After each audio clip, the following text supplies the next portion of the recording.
Selamat malam semuanya. Kami dari kelompok 7 sekarang akan mewawancarai Bapak Galih.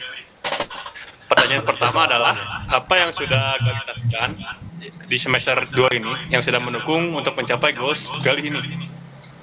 Oke, kalau semester 2 yang udah dilakukan biasa itu ikut organisasi, terus itu juga coba-coba ikut lomba biar nambah TAK, dan juga kalau di kampus ya berusaha dengan semaksimal mungkin supaya nilai aman, itu sih.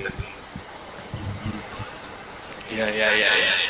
Terus pertanyaan selanjutnya adalah, bagaimana cara Galih untuk mengurangi kegiatan nongkrong? Untuk kegiatan nongkrong emang dikit sih, karena emang dasarnya lebih suka di kamar gitu. Jadi karena ikut beberapa kegiatan kayak organisasi sama lomba, jadinya kan otomatis kurangi sendiri tuh waktu nongkrong, jadinya ya langsung aja gitu, karena ada banyak kegiatan lain yang lebih diprioritaskan. Oh gitu ya. Ya, siap. Untuk pertanyaan yang ketiga, ini buat Pak Galih. Apa yang membuat Anda rasa membuat tuh menjadi pemalas gitu Galih itu? Apa ada godaan-godaan apa aja gitu? Oke, godaan-godaan kalau jadi pemalas itu yang pertama TikTok, Reels, YouTube Short. Nah, itu semua video pendek-pendek kayak gitu tuh godaan mematikan.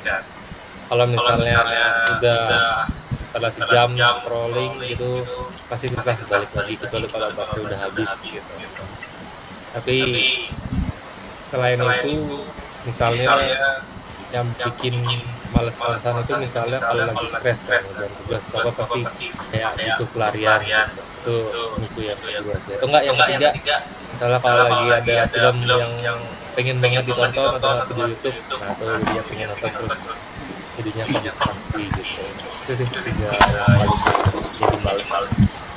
Siap gitu. Buat yang keempat, untuk Bapak Galih nih, kalau gak lulus tepat waktu, apa yang Anda akan lakukan? Oke, kalau nggak lulus tepat waktu berarti nilai di bawah dong. Apa yang saya lakukan tentu yang pertama karena ketelkom beasiswa, dan kalau misalnya nggak memenuhi target nilai itu harus bayar, mau nggak mau harus cari kerja sampingan buat nge-cover penalti atau denda karena nilainya nggak sesuai gitu. Jadi cari kerja ya buat di sampingan gitu. Ya di sampingan side hustle bisa dibilang sambil kuliah. Terus buat yang kelima, ada alasan nggak nih buat lulus tepat waktu itu apa gitu? Nah, itu yang tadi tuh alasan supaya aku tuh harus tepat waktu tuh karena beasiswa sih. Kalau nggak ada tekanan beasiswa nggak bisa, soalnya kalau misalnya di bawah rata-rata itu kan ada denda atau penalti yang harus dibayar. Sedangkan uangku nggak sebanyak itu, jadi mau nggak mau nilai harus bagus. Siap. Untuk pertanyaan selanjutnya akan dibacakan oleh partner saya, itu bagus Muhammad. Baik, sebelumnya Bapak Galih, apakah suara saya terdengar jelas? Terdengar gitu. Ya.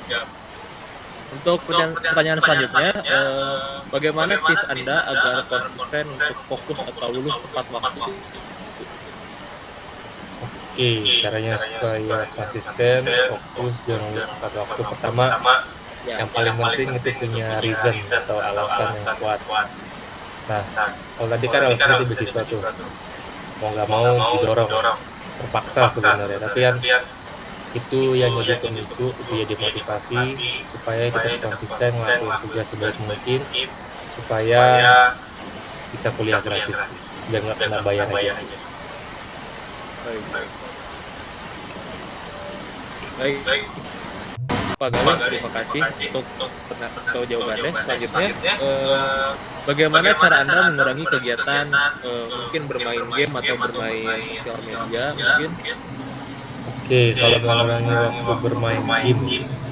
Kalau bermain game dulu waktu SD masih sering main game, terus SMP mulai berkurang, bukan karena nggak mau, tapi karena HP-nya emang nggak support ya main game kayak gitu. Terus akhirnya dari SMP mulai kebiasa, yang dulu sering main game, sering main sama teman, mulai itu jarang main game, lebih sering nonton YouTube akhirnya.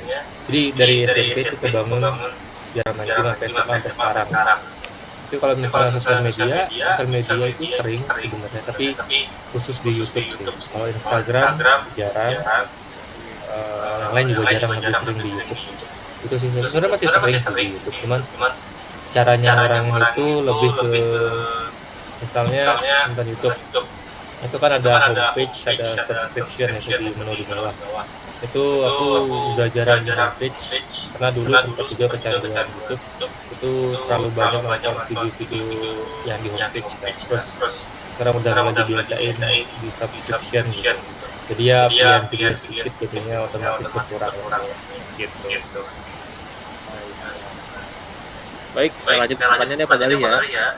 Iya. Yang kesembilan itu berapa gaji yang Anda harapkan dengan kualitas yang Anda miliki? Oh, Kira-kira oke. nih Pak Gali. Oke, kalau kira-kira ya. Kalau dari gaji sebenarnya nggak suka ya kalau nentunya dari angka pasti. Kalau aku lebih suka tentunya tuh misalnya tiba-tiba aku di hire nih sama perusahaan atau gimana gitu.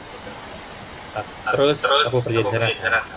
Nah, aku pengen aku tuh dinilai di gaji itu based on performance. Jadi misalnya kalau misalnya kerja terus sebelum masuk kerja itu revenue perusahaan mungkin X gitu ya, atau mungkin berapa 100 juta gitu misal. Terus karena ada aku bisa ningkatin revenue itu misal jadi 200 juta gitu misalnya. Nah, aku minta komisi dari sana gitu. Lebih enak kayak gitu sih. Intinya makin aku bekerja keras makin banyak gajinya gitu. daripada misalnya stop di 5 juta mau naik mau turun kan nggak enak. Lebih suka kayak gitu, tapi untuk range-nya itu mungkin sekitar antara 4-5% sih dari revenue perusahaan gitu. Baik Pak, ini ada pertanyaan terakhir ya Pak ya. Ayo. Berapa IPK yang Bapak harapkan dengan kualitas belajar Anda sekarang nih Pak Gali?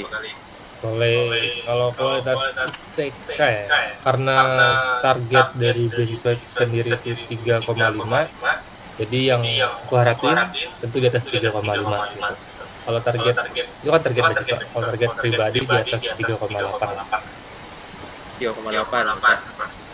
Iya. Baik. Sepertinya pertanyaannya sudah habis Bapak Gali. Terima kasih banyak atas waktunya. Maaf ya Pak sudah mengganggu waktunya ya Pak ya. Ada aja. Sekian seperti dari kelompok kami. Assalamualaikum warahmatullahi wabarakatuh.